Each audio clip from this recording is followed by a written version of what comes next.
So ನನ್ನ ಸ್ಟಾರ್ಟಿಂಗಿಂದ follow ಮಾಡ್ತಿರೋದಕ್ಕೆ ಗೊತ್ತಿರುತ್ತೆ. ನಾನು ನನ್ನ ವ್ಲಾಗ್ಸ್ ಎಲ್ಲ ಸ್ಟಾರ್ಟ್ ಮಾಡಿದ್ದು ಇದೇ FZ-ನಲ್ಲಿ. ಸೊ 10 ವರ್ಷ ಆದ್ರೂ ಗಾಡಿ ಮಾತ್ರ ಇನ್ನೂ ಗನ್ ಆಗಿದೆ.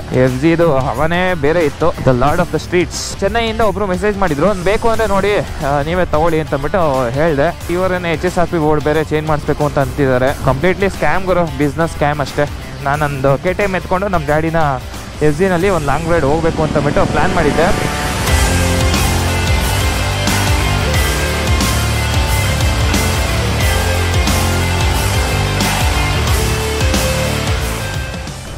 ಗುಡ್ ಮಾರ್ನಿಂಗ್ ಸ್ನೇಹಿತರೆ, ಮತ್ತೊಂದು ಹೊಸ ವ್ಲಾಗ್ಗೆ ಸ್ವಾಗತ. ಸೊ ಆಫ್ಟರ್ ಲಾಂಗ್ ಟೈಮ್ ನಾನು ನನ್ನ FZ-ನಲ್ಲಿ ವ್ಲಾಗ್ ಮಾಡ್ತಾಯಿದ್ದೀನಿ. ಸೊ ಏನು ವಿಷಯ ಅಂತ ನಿಮಗೆ ಆನ್ ದ ವೇ ಹೋಗ್ಬೇಕಾದ್ರೆ ಹೇಳ್ತೀನಿ. ತುಂಬ ದಿನ ಆಯಿತು ಗುರು ನನ್ನ FZ-ನಲ್ಲಿ ವ್ಲಾಗ್ ಮಾಡಿ. ಸೊ ಯೂಶ್ವಲಿ ವೀಡಿಯೋ ಮಧ್ಯದಲ್ಲಿ ತೋರಿಸ್ತಾ ಇರ್ತೀನಿ ನನ್ನ FZ ಯಾವ ಥರ ಇದೆ ಅಂತ ಅಂದ್ಬಿಟ್ಟು. ವ್ಲಾಗ್ ಮಾಡಿದಂತಂದ್ರೂ ಒಳ್ಳೆ ಕಂಡೀಷನಾಗಿ ಇಟ್ಟಿದ್ದೀನಿ ಗಾಡಿ ಮಾತ್ರ. ಬಟ್ ಏನಂತಂದರೆ ಸ್ವಲ್ಪ ಸರ್ವಿಸ್ ಡ್ಯೂ ಇದೆ ಇದು. ಇವಾಗ ನಮ್ಮ FZ-ನಲ್ಲಿ ವ್ಲಾಗ್ನ ಶುರು ಮಾಡೋಣ. ಆಯಿತು, ಒಂದು 3-4 ಡೇಸ್ ಆಯಿತು ಗಾಡಿ ಎತ್ತಿ. ನೋಡು ಗುರು 3-4 ಡೇಸ್ ಆದ್ರೂ ಒಂದೇ ಒಂದು ಸೆಲ್ಫಲ್ಲಿ ಸ್ಟಾರ್ಟ್ ಆಗೋಯ್ತು ಗಾಡಿ. ಆ ಲೆವೆಲಲ್ಲಿ ಮೇಂಟೈನ್ ಮಾಡಿದ್ದೀನಿ. ಪೆಟ್ರೋಲ್ ಇದೆಯಾ? ಹಾಂ.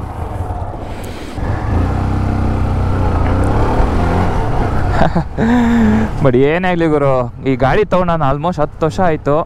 ಸೊ ಕರೆಕ್ಟಾಗಿ 2014 ಫೆಬ್ರವರಿ 10ಗೆ ನಾನು ಗಾಡಿ ತೊಗೊಂಡಿದ್ದು. ಸೊ 2024 ಫೆಬ್ರವರಿ, ಇವಾಗ ಇದೇ ಮಂತು ಸೇಮು. ಸೊ 10 ವರ್ಷ ಆದ್ರೂ ಗಾಡಿ ಮಾತ್ರ ಇನ್ನೂ ಗನ್ ಆಗಿದೆ. ಸೊ ಏನಪ್ಪ ವಿಷಯ ಅಂತ ಅಂದರೆ, ನಮ್ಮ FZ-ನ ಸರ್ವಿಸ್ ಮಾಡಿಸಿ ಸುಮಾರು ದಿನ ಆಗಿತ್ತು. ಸೊ ಅದಕ್ಕೆ ನಾನು ಜಾಸ್ತಿ ಎಲ್ಲೂ ಹೊರಗಡೆ ಎಲ್ಲೂ ಎತ್ತುತ್ತಾ ಇರಲಿಲ್ಲ.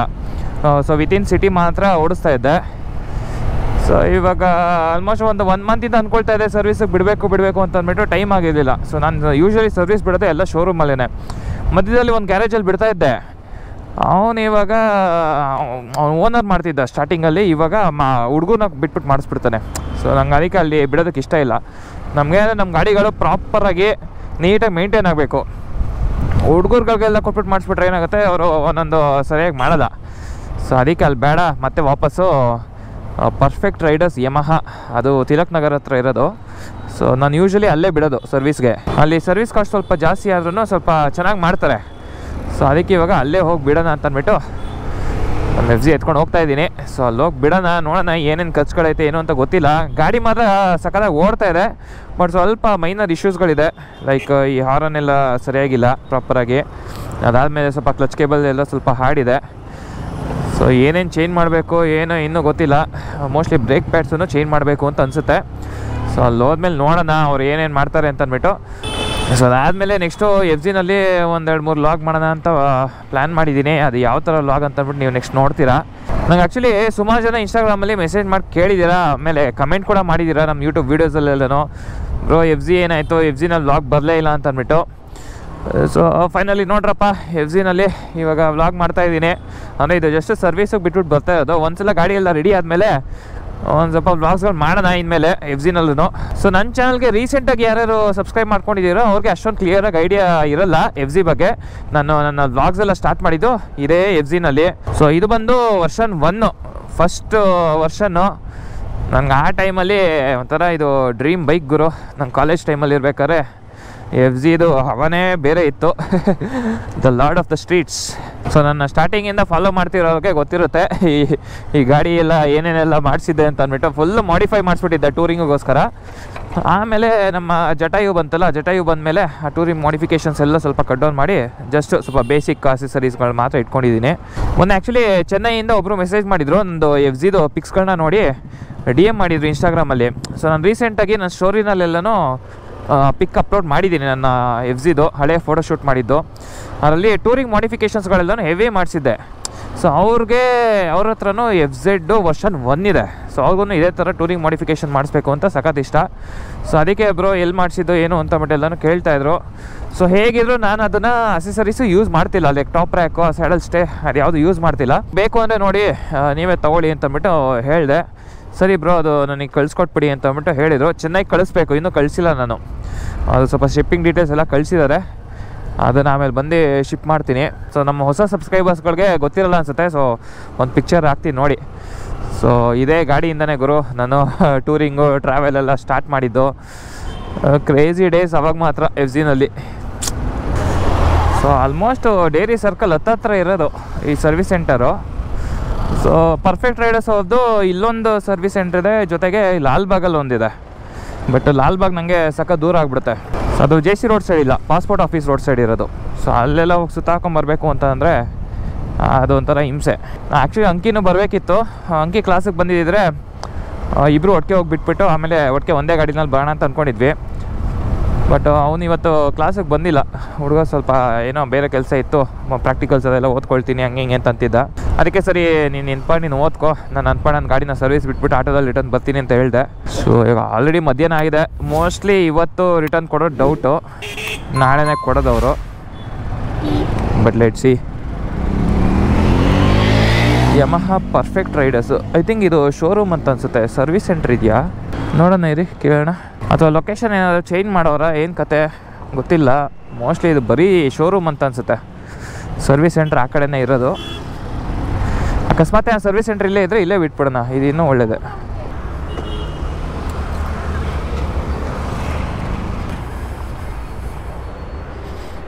ಸೊ ಇಲ್ಲಿ ಸರ್ವಿಸೂ ಇದೆಯಾ? ಸರ್ವಿಸ್ ಅಲ್ಲಿ ಆ ಕಡೆನಾ? ಓಕೆ, ಸೇಮ್ ಅಲ್ಲೇ ಇದ್ದಿದ್ದ ನೀವು ಇಲ್ಲಿ ಶಿಫ್ಟ್ ಆಗಿರೋದಾ? ಸರ್ವಿಸ್ ಮಾತ್ರ ಅಲ್ಲಿ. ಓಕೆ ಸರಿ sir, okay thank you. Okay, ಇಲ್ಲಿ ಬರೀ ಶೋರೂಮ್ ಅಷ್ಟೇ ಇರೋದು. ಲಾಸ್ಟ್ ಟೈಮ್ ಶೋರೂಮನ್ನು ಅಲ್ಲೇ ನೋಡ್ದಂಗಿತ್ತು. ಮೋಸ್ಟ್ಲಿ ನಾನೇ ಕನ್ಫ್ಯೂಸ್ ಮಾಡ್ಕೊಂಡಿರ್ಬೇಕೇನೋ.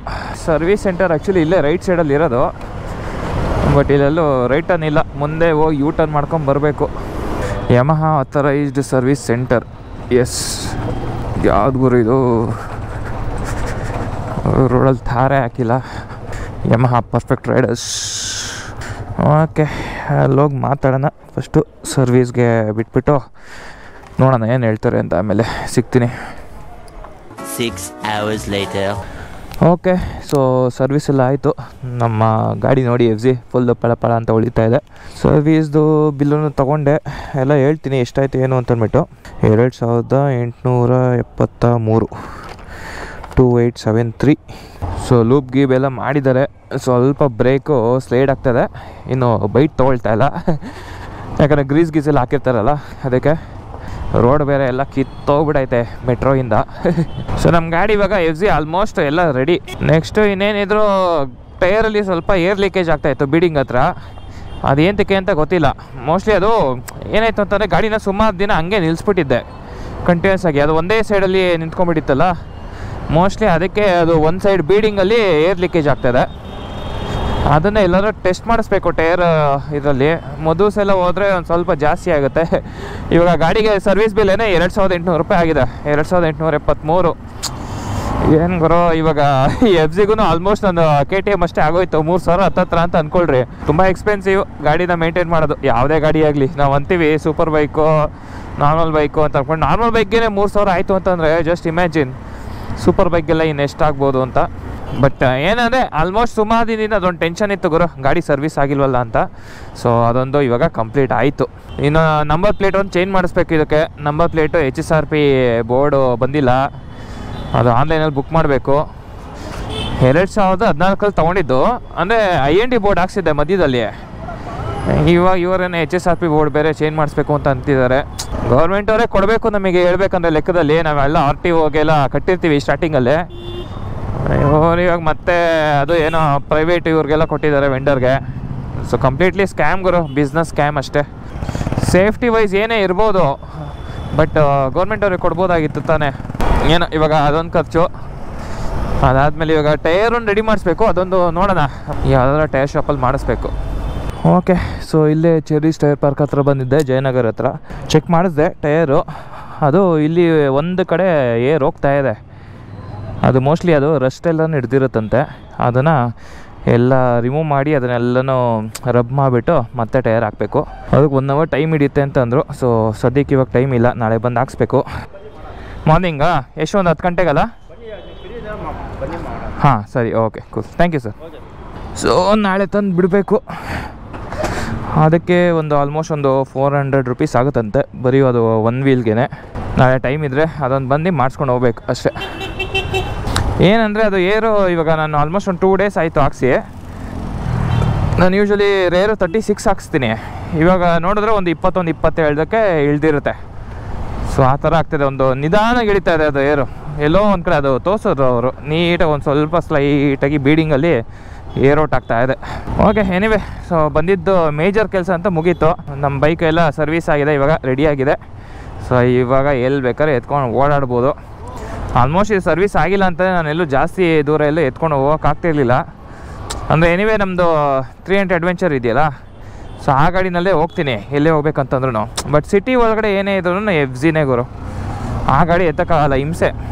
ಆ್ಯಕ್ಚುಲಿ ನನ್ನ FZನಲ್ಲಿ ಬೇರೆ ಏನೋ ಪ್ಲ್ಯಾನ್ ಇದೆ. ನಾನು ನಿಮಗೆ ಲಾಸ್ಟ್ ಟೈಮ್ ಹೇಳಿದ್ದೀನಿ, ನಾನೊಂದು KTM ಎತ್ಕೊಂಡು ನಮ್ಮ ಡ್ಯಾಡಿನ FZನಲ್ಲಿ ಒಂದು ಲಾಂಗ್ ರೈಡ್ ಹೋಗಬೇಕು ಅಂತಬಿಟ್ಟು ಪ್ಲ್ಯಾನ್ ಮಾಡಿದ್ದೆ. ಸುಮಾರು ಜನ ಕಮೆಂಟ್ ಕೂಡ ಹಾಕಿದ್ರಿ, ಬ್ರೋ ಮಾಡಿ ನಿಮ್ಮ ಡ್ಯಾಡಿ ಜೊತೆ ರೈಡ್ ಮಾಡಿ ಅಂತಂದ್ಬಿಟ್ಟು ಹೇಳಿದ್ರು. ನಮ್ಮ ಡ್ಯಾಡಿಗೆ ಆ್ಯಕ್ಚುಲಿ ಇಷ್ಟ ಬರೋದಕ್ಕೆ, ಬಟ್ ಏನಂದರೆ ಅವ್ರಿಗೆ ಸ್ವಲ್ಪ ಬ್ಯಾಕ್ ಪೇನು, ಅದಕ್ಕೆ ಯಾಕೆ ರಿಸ್ಕು ಅಂತ ಅಷ್ಟೇ. ಬಟ್ ನೋಡೋಣ, ವಿಲ್ ಪ್ಲ್ಯಾನ್ ಸಮಥಿಂಗ್. ಅದನ್ನು ನೀವು ಅಪ್ಕಮಿಂಗ್ ವ್ಲಾಗ್ಸಲ್ಲೆಲ್ಲ ನೋಡ್ತೀರಾ. ಸೊ ನಮ್ಮ ಚಾನಲ್ಗೆ ಹೊಸಬ್ರಾಗಿದ್ರೆ ಸಬ್ಸ್ಕ್ರೈಬ್ ಮಾಡ್ಕೊಳ್ಳಿ. ಆ್ಯಂಡ್ ಈ ವಿಡಿಯೋ ಇಲ್ಲಿವರೆಗೂ ನೋಡಿದರೆ ಲೈಕ್ ಮಾಡ್ಕೊಳ್ರಿ, ಕಮೆಂಟ್ ಮಾಡಿರಿ ನಿಮ್ಗೆ ಏನು ಅನಿಸುತ್ತೆ ಅಂತ ಅಂದ್ಬಿಟ್ಟು. ಹಾಗೆ ನಾನು ಪ್ರೀವಿಯಸ್ ವೀಡಿಯೋಸ್ ಎಲ್ಲ ಚೆಕ್ ಮಾಡಿ Z900 ವೀಡಿಯೋಸ್ಗಂತೂ ಒಳ್ಳೆ ರೆಸ್ಪಾನ್ಸ್ ತೋರಿಸ್ತಾ ಇದ್ದೀರಾ. ಸೊ ನೆಕ್ಸ್ಟು ಇನ್ನೂ ಕ್ರೇಜಿ ಅಪ್ಡೇಟ್ಸ್ಗಳು ಬರುತ್ತೆ. ಸದ್ಯಕ್ಕೆ ಈ ವಿಡಿಯೋನ ಇಲ್ಲಿಗೆ ಮುಗಿಸ್ತೀನಿ. ಸೊ ಸಿಗೋಣ ಮುಂದಿನ ವೀಡಿಯೋದಲ್ಲಿ. Take care, see ya, thank you for watching.